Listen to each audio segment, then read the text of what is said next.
लीजिए इतना बड़ा धमाका हो गया कल, किसी ने भी नहीं सोचा था भाई इतना बड़ा धमाका हो जाएगा। मैं बात कर रहा हूँ सच में भाई साहब, ये न्यूज देखने के बाद और ये न्यूज पढ़ने के बाद मेरे तो भाई साहब होश ही उड़ गए हैं। हाँ दोस्तों, जैसे कि आप पोस्टर देख रहे हो, बाजीगर 2 भाई साहब फाइनली फाइनली तो भाई साहब अनाउंसमेंट, ऐसा ही समझ लो अनाउंसमेंट हो गई है। तो भाई साहब उनके जो प्रोड्यूसर हैं रतन जैन, तो भाई साहब ओरिजिनल ही प्रोड्यूसर हैं जो भाई साहब बाजीगर 1 बनाया था।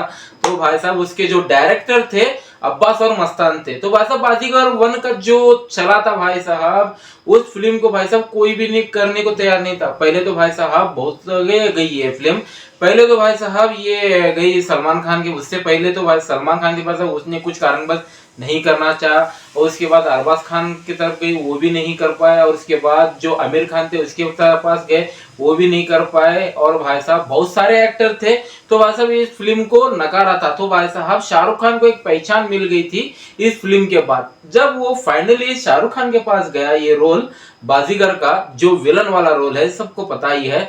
और भाई साहब उन्होंने तुरंत ही हाँ कर दिया, क्योंकि भाई साहब उस फिल्म के अंदर शाहरुख खान की एक्टिंग और भाई साहब इसके जो गाने थे सच में भाई साहब लाजवाब थे, हिला देने वाले सॉन्ग्स थे, एक से बढ़कर एक सॉन्ग थे भाई। सच में भाई हिलाकर क्या भाई साहब सब कुछ, एक से बढ़कर एक सॉन्ग, यानी कि बाजीगर ओ बाजीगर, इससे से बड़ा भाई साहब जो हार कर जीतने वाले को बाजीगर कहते हैं। इसी फिल्म का जो डायलॉग था आइकॉनिक डायलॉग था, सबको पता ही है। फाइनली रतन जैन को भाई साहब एक इंटरव्यू में जब उनसे पूछा गया तो भाई साहब बाजीगर 2 के बारे में आप क्या सोचते हो, तो दोस्तों उन्होंने क्लियर ही बता दिया है। हाँ दोस्तों सही सुना आप लोगों ने, क्लियर ही बता दिया है, अंडरवे है, यानी कि दोस्तों जो इसके स्क्रिप्ट पर काम चल रहा है, जैसी कि बन जाती है हम शाहरुख खान के पास जाएंगे, जब उनकी हामी भरेंगे तो भाई साहब उन्हीं को ही रोल करना पड़ेगा, ऐसा भाई साहब रतन जैन का कहना था दोस्तों। क्योंकि दोस्तों एक एक फिल्म ऐसे हैं पहले के दोस्तों, शाहरुख खान के भाई साहब वो बंदा पागल कर दिया था, हिस्ट्री क्रिएट कर दिया था भाई, नेगेटिव रोल में पागल कर दिया था। यानी कि दोस्तों डर ले लीजिए, बाजीगर ले लीजिए, इससे एक से बढ़कर एक फिल्म है। लेकिन जो बाजीगर में जो हुआ था भाई सच में, इस रोल में दोस्तों पहले जो काजल और भाई हमारे क्या शिल्पा शेट्टी जो थे, उनसे पहले दोस्तों श्रीदेवी का रोल था। ये श्रीदेवी कुछ कारणवश नहीं कर पाए, वो नहीं चाहती थी, क्योंकि दोस्तों उससे पहले जो आर्मी किया हुआ था उनका फिल्म, तो दोस्तों वो आर्मी चल नहीं पाई थी। लेकिन बाजीगर एक ऐसी फिल्म है, आइकॉनिक फिल्म है, इनके बिना ये फिल्म कोई भी नहीं कर पाएगा, इतना तो तय है। ऐसा मैं नहीं भाई साहब, ऐसा खुद रतन जैन कर रहे हैं भाई प्रोड्यूसर।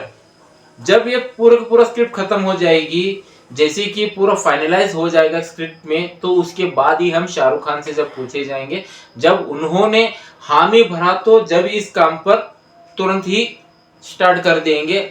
इस शाहरुख खान के बिना ये रोल नहीं कर पाएगा, इतना तो तय ही है। ऐसा मैं नहीं भाई साहब, रतन जैन उनके जो प्रोड्यूसर है वही करने वाले। लेकिन सबसे बड़ा क्वेश्चन, जो डायरेक्टर है वो यानी कि ओरिजिनल डायरेक्टर हैं या फिर भाई साहब कोई और डायरेक्टर है, ओरिजिनल यानी कि अब्बास और मस्तान ही आएंगे या फिर कोई और आ जाएगा, देखना लाजमी होगा क्या है पूरा मामला। तो भाई साहब ये तो ऑफिशियल अनाउंसमेंट के बाद ही चलेगा।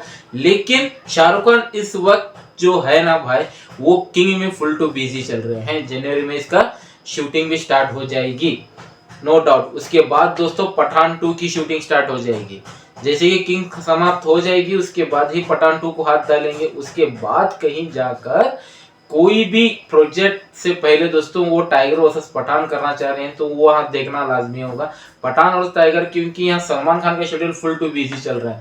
पहले तो सलमान खान का शेड्यूल देख लेना, पहले तो अब सिकंदर है फुल टू इतना जबरदस्त चल रहा है कि शूटिंग उसकी डे टू डे अपडेट मैं दे रहा हूँ। अगर आप मेरे चैनल पे विजिट हो तो आपको जरूर पता होगा।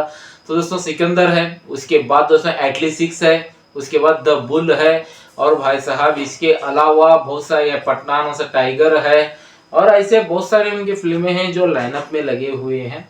लेकिन मेन इंपॉर्टेंट बाजीगर 2 आना चाहिए नहीं आना चाहिए, ये आपके ऊपर छोड़ते हैं, तो कमेंट्स में जाकर जरूर बता देना। मुझको तो लगता है भाई साहब बाजीगर आना चाहिए। ये तो ऑफिशियली ऐसा अनाउंसमेंट तो नहीं हुआ, लेकिन एक इंटरव्यू में जब उनको पूछा गया तो भाई साहब तब उन्होंने जवाब दे दिया। लेकिन रिसेंटली ऐसे इंटरव्यू में कोई ध्यान तो नहीं देता है, क्योंकि दोस्तों रोहित शेट्टी ने भी बहुत सारे फिल्में अनाउंस कर दी है, यानी कि भाई साहब बातों बातों में उन्होंने all the best to announcement कर दी। और गोलमाल फिलहाल वक्त बननी ही वाली है, इसके बाद वो उसी के ऊपर काम स्टार्ट कर देंगे। और भाई साहब अभी टी सीरीज वालों ने धमाका फोड़ दिया है, यानी कि रेड 2, धमाल 4, ऐसे ऐसे बड़े बड़े धमाके हो चुके हैं। लेकिन इश्क 2 ऐसे ऐसे धमाके हो रहे हैं। लेकिन बाजीगर आइकॉनिक फिल्म है, बनना चाहिए नहीं बनना चाहिए, ये कमेंट में जाकर आप भी बता देना। मुझको लगता है बनना चाहिए, तो आपको कितने एक्साइटेड इसके लिए तो कमेंट सेक्शन में जाकर जरूर बता देना। तो इस वीडियो में सिर्फ इतना ही था, तो चलिए दोस्तों हम चलते हैं। जय